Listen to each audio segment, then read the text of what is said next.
welcome back to Walking the Virtual Dog. Now, this is the show where we kind of take a step back and really take a deep look at what's going on in the IT industry, but we do it through the eyes of the IT industry analysts. Now, to make sense of that, we're joined by our veteran analyst relations practitioner and my friend, Thomas Ward Lynch, who joins us now. Thomas, thanks for being here. Thank you for having me, Rick. Thanks for the dialogue. We've had a fantastic time discussing so many aspects of IT, starting first with the boring stuff about workstations and PCs, moving on to where the infrastructure is happening with the data centers, those investments, those reports. It's been interesting this year because essentially, and this time of year, because right now we finally got to the point. We finally got to the point that we can look at what tempo is being set for the rest of the cyclical year. Now that we've got through the first quarter, we've gotten through the points now that we can actually look at metrics, thanks to the IT analysts doing their hard work and their research, and compare it to the last year and get a good idea of forecast for the rest of the year. So the tempos are being set for investment, for concentration, for focus, for ITs, and for their organizations that they're supporting. So this is a fantastic time. Yeah, well, that's what we talked about last time, Thomas, is we talked about the investment companies are making and all the cloud-based technology, software as a service, platform as a service, all the things. But you also told us why they were doing that, which kind of explained and gave us the rise, helped us understand the rise of the hyperscalers. And, I left that show thinking, well, that's it for on-premise, computing. It's all in the cloud now. Is that right? Is that the takeaway? No, and I'm so sorry if we left you with that impression.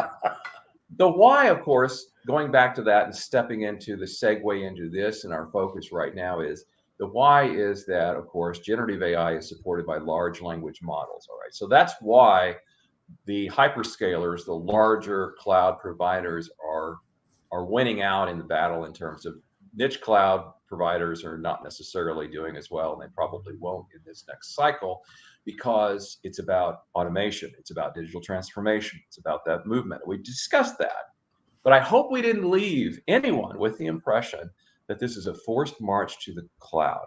On-premise data centers are not going away, Rick, and it's a foolish error on the part of the vendors to make that giant assumption. All data centers are different, and every organization is different. And that kind of heterogeneous environment is nearly impossible to create a uniform and complete migration to the cloud. As recently as the last couple of weeks, SAP reiterated their statement that it was not a matter of if, but when all the users of their platforms will entirely go to the cloud. Well, now, wait a second, Thomas. That's the opposite of what you just said. So how did that go over with SAP users and analysts? Rick, it went over like a lead balloon.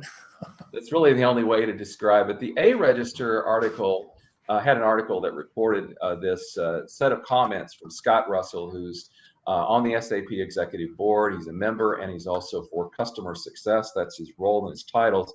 And he said the following. He said, what is really clear is their journey will differ with the move with RISE. Now that's their cloud solution and offering. When we announced that, it wasn't just a target architecture of being in the cloud, but it was helping customers in a transformation journey that fit their landscape. Some will have a longer period of time and leveraging their on-premises architecture. Others will go straight to the greenfield in the cloud using our public edition.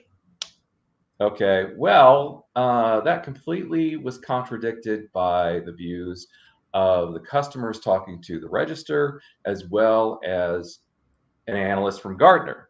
So let's start first with a huge German-speaking SAP user group that responded to those comments by saying, SAP should listen because not all the big customers will move to the public cloud because they don't have that kind of standardization that SAP tends to offer there. And that was from Sebastian Westphal. Again, he's a board member of DSAG, the powerful German-speaking SAP user group. But the analysts also weighed in as well.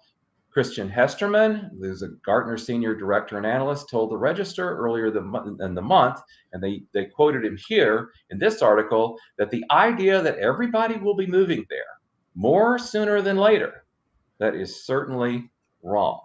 Now, we're going to go off the rails a little bit on this discussion, Rick, because it's extremely important.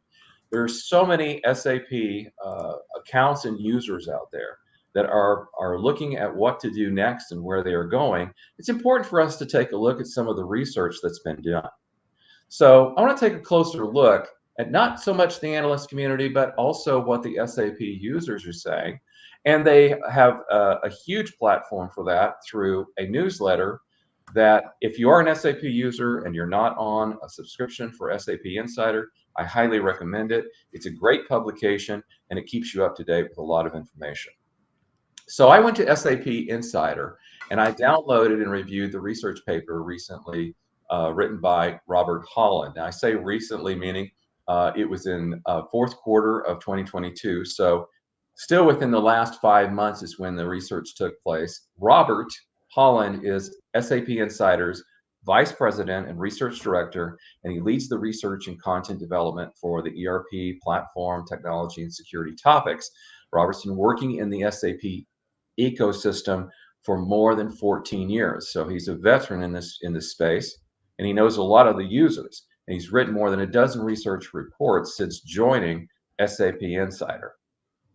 Now, if you flip up the next chart and take a look at this, it's rather telling as to what he found out when he pulled 283 users of SAP and from various industries. Now, this comes from one of the research reports that you can get off of SAP Insider's website. But the fact is that if you look at that big graph, that big bar in the middle, okay, the fact that this was his conclusions as well. The fact that 45% of the respondents indicated that they are only somewhat familiar with RISE with SAP suggests that while organizations are hearing about the solution through SAP marketing and their conversations with their account executives, many still feel they only have a basic understanding of the solution.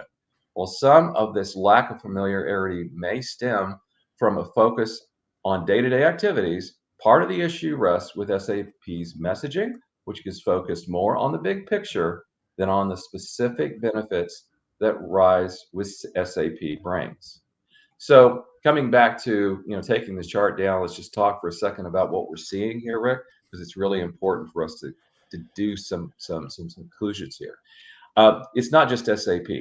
A lot of companies that are in this space make the same bold assumption that, oh, we're going to have this nice little quick, easy journey to the cloud, and we're going to lift all of our customers up to that level.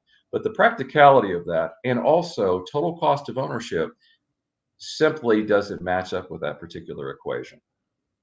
So it's important for us to take a look around us sometimes and see where the other people in our user community are, other IT leaders, other CFOs, people that are making key decisions on how they need to invest in their infrastructure to support their customers and their ecosystems. Yeah, and that's where we are right now. Yeah, so let me just jump in there with a question, Thomas, because there are a lot of companies out there that depend on SAP, right? It's core to their enterprise. It's core, yeah, absolutely. And now they're being bombarded with suggestions that they move to RISE, something that most of them are not even familiar about. 45%. Yeah, so what should they do? Well, certainly, like I would say this, and it would probably just sum up the whole thing. It's not just about SAP. Okay, we're seeing this across the board with a lot of companies saying, "Oh, you just want to move to the cloud? Here, we'll take you to the cloud. We'll do this right now. You won't have to worry." No, don't give away your power. You're the customer.